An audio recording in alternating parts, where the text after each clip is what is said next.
Ladies and gentlemen, welcome to another Mjengo Ha video, and today we are at the Rironi-Kamandura Interchange, where works are actively ongoing to finally have proper traffic management between the Carriageway A8 and the A8 South that leads to Mau Summit, and the other side leading to Ruaka and Limuru. So we're going to show where they are with the progress of the project so far, but we're mainly going to talk about the biggest news in the construction industries today, which is the approval for construction of the Rironi-Mau Summit Highway dual link project.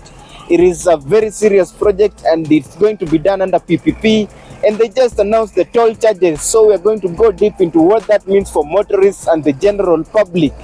If you're new to the channel, please make sure you subscribe, and let's go! On October 8th, 2025, the Kenya National Highways Authority (KENHA) announced the approval for dualling of the Rironi-Mau Summit Highway.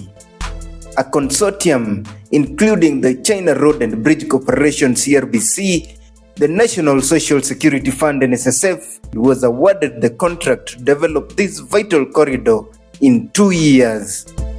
The project is sometimes called the Nairobi and Nakuru Highway, but kilometer zero is in Rironi, which is 29 kilometers from Nairobi. The current dual carriageway Carriageway ends here at the Rironi-Kamandura Interchange. Mau Summit, on the other hand, is 51 kilometers past Nakuru, and it has the interchange that separates the Kericho-Kisumu-Busia Highway and the Eldoret-Malaba Highway. The project length from Rironi to Mau Summit is 175 kilometers, and it involves transforming the existing highway into a modern 4 to 6 lane dual carriageway. The project also critically includes the building and rehabilitation of the 58 kilometers Nairobi, Mau Summit, Naivasha Highway, which is the A8 South. The A8 Highway is part of the Trans-African Highway number 8, which links Mombasa to Lagos. Upgrading it to a modern toll expressway is key to unlocking regional trade efficiency under the Northern Corridor Transit and Transport Agreement, or NCTTA. The project will cost 170 billion Kenya shillings, with the Treasury approving up to 200 billion as the upper limit.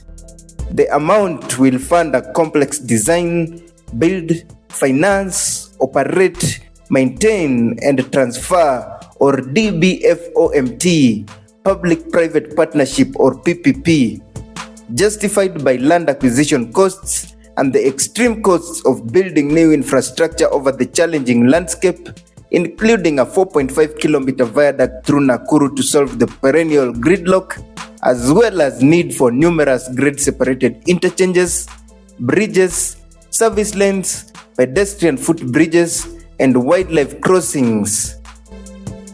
Safety will be highly boosted as the current Nairobi-Nakuru corridor is statistically one of Kenya's deadliest stretches. The project will also feature smart monitoring systems, emergency laybys, and CCTV surveillance, aligning with global expressway standards. Operating under a 30-year concession, the winning bidders proposed an estimated initial toll rate of 8 shillings per kilometer for a standard passenger vehicle, totaling 1,400 Kenya shillings if you go all the way from Rironi to Mau Summit. This will escalate by 1% annually, which is an increase of about 14 shillings after the first year for the total distance. The tolling structure scales significantly by vehicle class, and the exact multipliers are yet to be released. The road will definitely represent better safety, significantly reduced travel time, and less vehicle operating costs, including less fuel consumption and less wear and tear. The introduction of tolls remain highly contentious, with critics arguing that it amounts to double taxation, since motorists already pay a road maintenance levy in the price of fuel. The government maintains that the PPP model is essential to deliver a high-quality road that the national budget cannot otherwise support. The Suswa-Narok route may become very busy as a free alternative, and we may witness the emergence of illegal Panya routes. The final design confirms a segmented approach to optimize capacity. The road will start as a dual 4-lane carriageway from Rironi to Naivasha, expand to a dual 6-lane carriageway from Naivasha to Nakuru, and then revert to a dual 4-lane carriageway for the final stretch to Mau Summit.